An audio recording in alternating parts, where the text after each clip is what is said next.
I mean, I was at NSA for 4 years initially in the military, and then 32 years as a civilian. So it was a total of about 36 years from 1965 to 2001. During that process, I mean, I was always into technical things, solving technical problems, primarily against the Soviet Union and the Warsaw Pact. But after that, I became the technical director first of that area, and then later on, when they formed a separate group, they collapsed all of the analysis and reporting of the world into one organization. So I became the technical director of that, and so I like to think of myself as the technical director of the world. So at any rate, I thought that was a funny title, but at that point, I mean, I had to face some of the issues that analysts, there were like 6,000 analysts involved in that process at NSA alone, and so I had to look at the technical issues they were facing, and it seemed to me that right away, it was pretty obvious that the digital explosion was really the major problem in the world at that time. This was in 1997. And it was expanding, and so at that point I was pairing up. I had a separate group that I put together earlier in 1990 with Dr. John Taggart that we called the SIGINT Automation Research Center. The whole idea about automation of that center was to take the analytic process and build algorithms that would basically execute the analytic process to give decisions on data. That is to see, this is what's important and this is what it means. So it's like replacing the analyst with processes that function and doing what the analyst is supposed to do. So it's not like tools from other companies or things like that would arrange data for analysts to look at to make decisions. The software would make the decision for the analyst. And so they would present that to the analyst at the end, and that's how we could do massive amounts of data. That's how we could manage all the data in the world. That was the whole point, be able to do that. And so that's what we did. And when we did that, we as a part of that process, we had to focus in on, you couldn't look at the data per se, the content, because there was just too much of it. And if you tried to do that, you were doomed. So we had to use metadata, the data about the data, to route it through the network to build relationships and social networks, if you will, of everybody on the planet, and then from that be able to say, okay, these are the networks that are involved in terrorism, these are the ones involved in dope smuggling, weapons smuggling, whatever criminal activity, and you can see those in the world. So that then gave you a zone and a set of data to be able to use to select that information from all the data passing down the fiber optic lines. And so that could then select out a rich environment of information for your analysts to look at, to actually solve problems, to prevent terrorist attacks and various other things, criminal activity around the world. And so that was the process that we put in place and how we used that metadata to do that. And then we just let all the rest of the data of everybody on the planet go right by, so they had privacy. So that gave them privacy immediately, and it gave us a rich environment to succeed. My also point is that it focused on what was relevant, and it didn't give any opportunity to abuse data by either the agency or the analysts involved. Like, they couldn't do what they do now. Analysts in NSA look into the data to see if their lovers are cheating on them, and it's called love intelligence internally in NSA. That wouldn't be possible, right? Because they wouldn't have that data. So. But that was what they, and even after that we built in protections, because if you got pulled in through something as a new person maybe associated with a terrorist network, for example, but we didn't know who you were or couldn't prove it yet, we would encrypt your data so we couldn't tell who you were until we could prove that. And once we did that, then we unencrypted that data and targeted it. So that was the whole process of how you legally approach things. That would have been legal. And we could have gotten that through the courts and warrants for all of that. So that wasn't an issue. But that was one of the things they got rid of. First, they got rid of the filtering up front so they could take in all the data. And then they got rid of the protections so that now they knew who everybody was. And then finally, we had an auditing routine that went through to see if anybody was violating any of the principles in use of the data. Well, once you violate all those other taking in the data, it's a direct violation to begin with. So they had to get rid of all of that. So they got rid of all the protections and all the auditing. And so they had absolutely nothing So that's why things like Edward Snowden could go into the database and pull all that information, because they had no auditing routine following anybody and what they were doing on the network.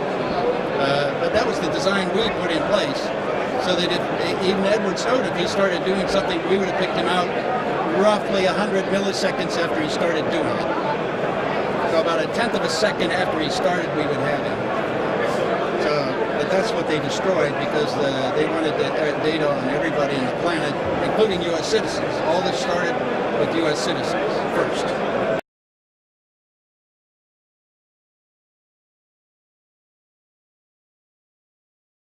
Yeah, that was the program I was basically describing. It had a sessionizing up front session, but that meant it would take the packets down the fiber optic line, the World Wide Web that's packetized.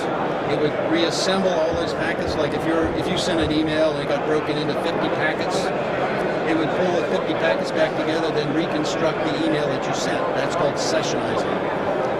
And then that was the front end, and it did it at fiber optic rates, so that's why we could do everything in the world. All we needed was space, power, and we could do it all. So it wasn't a question, and it wasn't a matter of keeping up with it, because we designed a system to be able to do that. So that was not a problem either. This was in 1998. And then the problem was, once you captured the data, you had to figure out how can I take advantage of it and figure out what's important in it to look at. That's where I came in. That was front end was done by Ed Loomis and his group, and the back end was what I did. The analysis of once you capture the data, and then how do you figure out what's important to pull out, and that's where I did the graphing. It's building relationships with people and their the phone networks, relationships, financial records, email records, travel, all that kind of stuff could be graphed and built in relationships. Like, for example, if you were looking at travel, you'd say, okay, this person travels on this airplane. How many other people are on the airplane? And if he goes on another airplane, or any of those that were on the first one, they're also on the second one. If there are, they're liable to have a relationship. That's how you put people together that way. Simple things like that, but that's the kind of thing that we automate and say, these are the people who are related with this terrorist or something, and they're all traveling on this network or through these airplanes from here to here. That plus all of the financial records, even at that time, and the phone calls, they made calls back to this Yemen center from San Diego. I mean, that would have picked them up immediately. Alexander claimed they didn't know who it was, and they didn't know it was from San Francisco. That was a lie. At FinFred, when they ran it in 2002, found that it says it was from San Francisco. All the data was there to say that. It wasn't a matter of not knowing. They should have known, but didn't, because it was buried in such a pile of information they couldn't figure it out. So that's why the point that I was making about automation was so important. Because if you're looking at massive amounts of data, you have to have some process go through to pull out and condense down to a manageable level, so that people can look at things and be able to deal with them. And so it takes a process to do that, not a tool. And if a tool comes in, you're packaging this massive amount of data in a big pile, and then you have to go through the pile. If you have a process, you only look at what's relevant, and it says, here's your result.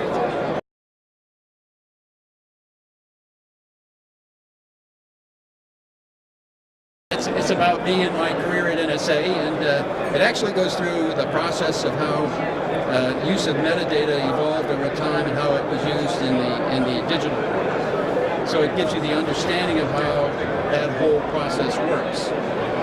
In a film that is understandable by lots of people, you don't have to be a mathematician to understand it, but it'll give you it's very clear. I think a lot of people get it, and a lot of people are reacting to it, at least in the screenings we had so far. So it does convey that understanding, and it'll give people a better understanding, I think, of what Edward Snowden did and why he did it.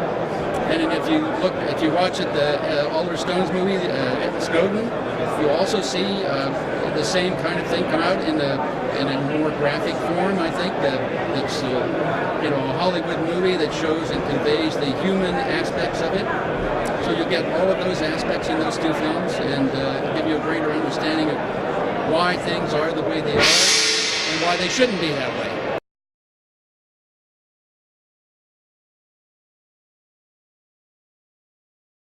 Digital world and the management of digital, the entire infrastructure of and information is really the future, and that's really, in my view, the most important job. And it is a technical job as well, not just a commercial one of being able to market something, but you have to be understanding the technology and also pull in the skills and people necessary for your organization to succeed at solving your problem, which is not necessarily something that's available, in a generic product that's produced by someone else. In other words, you can't outsource your business. It's, after all, your business. And for that to happen and happen effectively, no one else knows your business better than you do. So you have to internally find a way to solve your problems and do it internally, where you have the accountability and the security and the management locally. So if you outsource that, you actually lose control of your information and your process.